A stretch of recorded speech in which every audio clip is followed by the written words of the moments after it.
Welcome to big news. నేను మీ గౌసుద్దీన్ షేక్. ఉన్నదే రాస్తా, చూసిందే చెప్తా. ఇరాన్పై అణుబాంబు వేయాలని ప్లాన్ చేశాడా? ఎవరికి తెలియకుండా, ఎవరికి సమాచారం ఇవ్వకుండా ఇరాన్ను భస్మీపట్లం చేసి మిడిల్ ఈస్ట్ మొత్తాన్ని సర్వనాశనం చేసేందుకు ట్రంపోడు ప్లాన్ చేశాడా? వస్తున్న వార్తలు, అందుతున్న సమాచారం ఇదే విషయాన్ని ధృవీకరిస్తోంది. ఇరాన్ను అణుబాంబు వేసి సర్వనాశనం చేసేందుకు ట్రంప్ కలలు కంటున్నట్లు చాలా స్పష్టమైంది.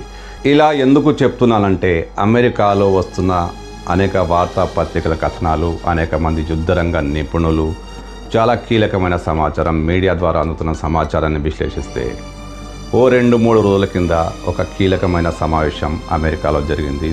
ట్రంప్ ఆధ్వర్యంలో అనేక మంది భద్రతా ఉన్నతాధికారులు ఈ సమావేశంలో పాల్గొన్నారు. సమావేశం చాలా సీరియస్గా జరుగుతోంది. అంతలోనే ట్రంప్ల వారి ఆదేశం, ఆ అణుబాంబు లాక్కోడున్న సూట్ కేసు ఎక్కడ, దాన్ని తీసుకురండి అని అనగానే అక్కడంతా బిత్తరపోయారు. ఇప్పుడు అణుబాంబు లాక్కోడ్ అవసరం ఏమొచ్చింది అంటూ అందరూ టెన్షన్లో పడ్డారు.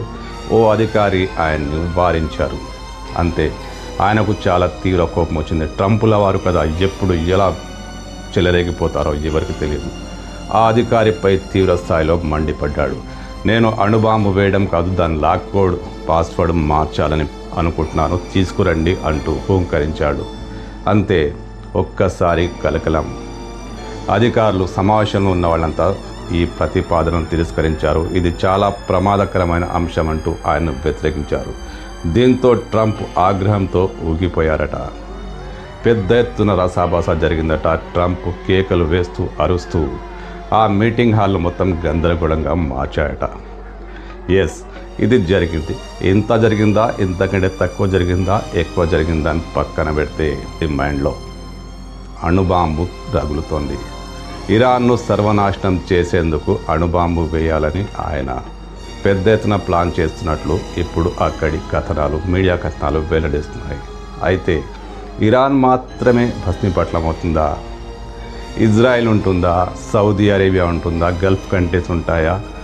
చైనా ఉంటుందా? ఇండియా ఉంటుందా? అణుబాంబు ప్రభావం మొత్తం పరిసర దేశాలను కమ్మేస్తుంది.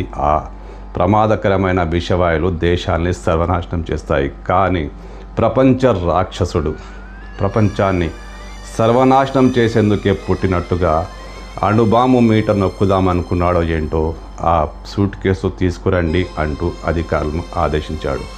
దీంతో అధికారులంతా బిత్తరపోయారు. ఆ సమావేశం అర్ధాంతరంగా ఆగిపోయింది. ట్రంప్ను అధికారులు బయటికి తీసుకెళ్ళిపోయారట. ఎంత ప్రమాదకరమైన విషయం ఇది! అణుబాంబు ఎంత ప్రమాదకరం, ఎంత దారుణమైన విస్ఫోటనం. హిరోషిమా, నాగసాకి చూసాం కదా. అదే ఇక్కడ జరిగితే ఇరాన్ ఒకటే కాదు, ఆ ప్రాంతాలన్నీ భస్మీపట్లం అవుతాయి. అనేక దేశాలు కుప్పకూలిపోతాయి. ట్రంపోడి లక్ష్యం ఇదేనా? అమెరికా మాత్రమే సురక్షితంగా ఉండాలా? ఏమో, ఈ యుద్ధంలో, ఇరాన్తో జరుగుతున్న యుద్ధంలో ట్రంపోడి వికృత చేష్టలు, పిచ్చి చేష్టలు, పిచ్చోడి పనులు అన్నీ ప్రపంచాన్ని భయపెట్టేలాగే ఉన్నాయి.